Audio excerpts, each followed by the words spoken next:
बच्चों, आज हम कक्षा 12 विषय भौतिक विज्ञान में वैद्युत धारिता के बारे में चर्चा करेंगे। इलेक्ट्रिकल कैपेसिटेंस के बारे में चर्चा करेंगे।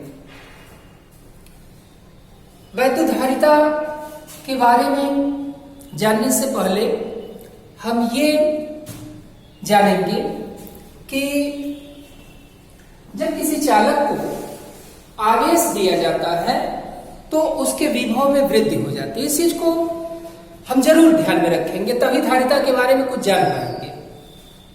क्या कहा गया? कहा गया कि किसी चालक को आवेश दिया जाता है तो उस चालक में क्या होता है, इसके बारे में जानेंगे। तो क्या जानेंगे? देखिए कि अगर ये कोई चालक है, इसको आवेश दिया गया तो इसके विभव में वृद्धि होगी, ये चीज जानेंगे। इस चालक को आवेश दिया गया तो इसके विभव में वृद्धि होगी, और आवेश दिया गया तो और वृद्धि होगी, और आवेश दिया गया तो और वृद्धि होगी, ये चीज जानेंगे। यानी किसी चालक को जब आवेश दिया जाता है तो उसके विभव में वृद्धि होगी। अब आते हैं हम वैद्युत धारिता पर कि वैद्युत धारिता क्या है, इलेक्ट्रिकल कैपेसिटेंस क्या है। इलेक्ट्रिकल कैपेसिटेंस यानी वैद्युत धारिता में धारिता का मतलब होता है धारण करने से। यानी एक डेफिनेशन जो वैद्युत धारिता की है उसके शाब्दिक अर्थ पे ही एक डेफिनेशन बनती है। वो डेफिनेशन क्या है? किसी चालक की आवेश संग्रहण की क्षमता की माप उस चालक की वैद्युत धारिता कहलाती है। यानी ये शाब्दिक अर्थ धारिता, वैद्युत धारिता के शाब्दिक अर्थ के आधार पर यह डेफिनेशन वैद्युत धारिता की दी जा रही है। क्या है डेफिनेशन? किसी चालक की आवेश संग्रहण की क्षमता की माप उस चालक की वैद्युत धारिता कहलाती है। ठीक है। अब क्या है? इसे प्रायः C से प्रदर्शित करते हैं। प्रदर्शित करने के लिए कोई और लेटर लिया जा सकता है, लेकिन हर जगह आपको C से ही ये प्रदर्शित किया जाता है। वैसे भी कोई और लेटर लिया जा सकता है। अब देखिए, आपको शुरू में ही कहा गया है कि किसी चालक को जब आवेश दिया जाता है तो क्या होता है, उसके विभव में वृद्धि हो जाती है। अब देखिए, यदि किसी चालक को Q आवेश देने पर उसके विभव में वृद्धि V, तब उस चालक की वैद्युत धारिता का फार्मूला क्या बनेगा? उस चालक की वैद्युत धारिता C बराबर Q/V होगा। यानी ये फार्मूला हमें मिल गया, C बराबर Q/V। किसी चालक की धारिता को कैलकुलेट करने के लिए हम ये फार्मूला लगाएंगे, यानी C बराबर Q/V।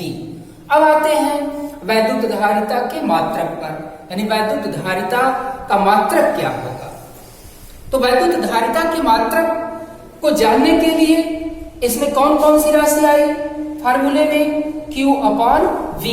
तो Q के मात्रक को हमें जानना होगा, V के मात्रक को जानना होगा। Q का मात्रक क्या होगा? Q का मात्रक कूलाम, V का मात्रक क्या होगा? वोल्ट। यानी C का मात्रक कूलाम प्रति वोल्ट, कूलाम बटे वोल्ट, ये होगा। और इसी को हम फैराड कहते हैं। फैराड साइंटिस्ट का नाम है।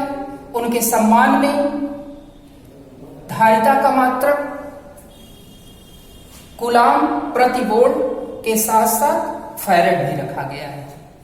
अब आते हैं वैद्युत धारिता C के विमीय सूत्र पर।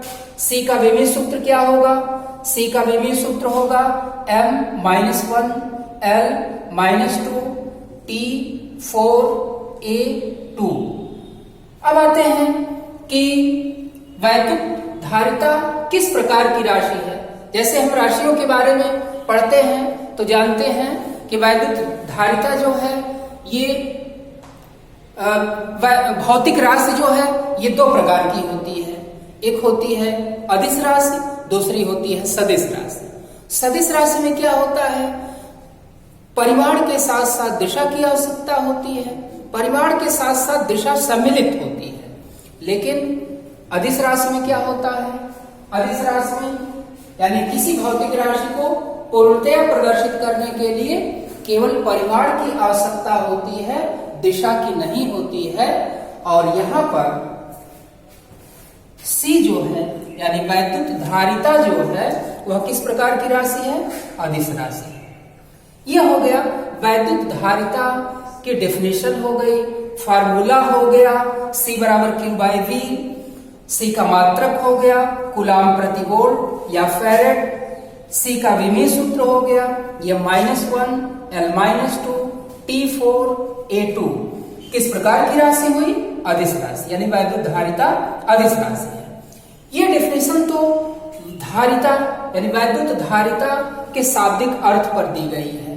फार्मूले के आधार पर वैद्युत धारिता को की जो मैथमेटिकल डेफिनेशन होगी वो ये होगी, यानी C बराबर क्या है, Q/V, यानी किसी चालक को दिए गए आवेश Q तथा उसके कारण उसके विभव में होने वाली वृद्धि के अनुपात को उस चालक की वैद्युत धारिता कहते हैं। ठीक है, यानी मैथमेटिकल डेफिनेशन क्या हो गई, वैद्युत धारिता की किसी चालक को दिए गए आवेश Q तथा उसके कारण उसके विभव में होने वाली वृद्धि के अनुपात को उस चालक की वैद्युत धारिता कहते हैं। दोनों डेफिनेशन लिखी जा सकती है और दोनों पर आपको पूरा नंबर मिलेगा।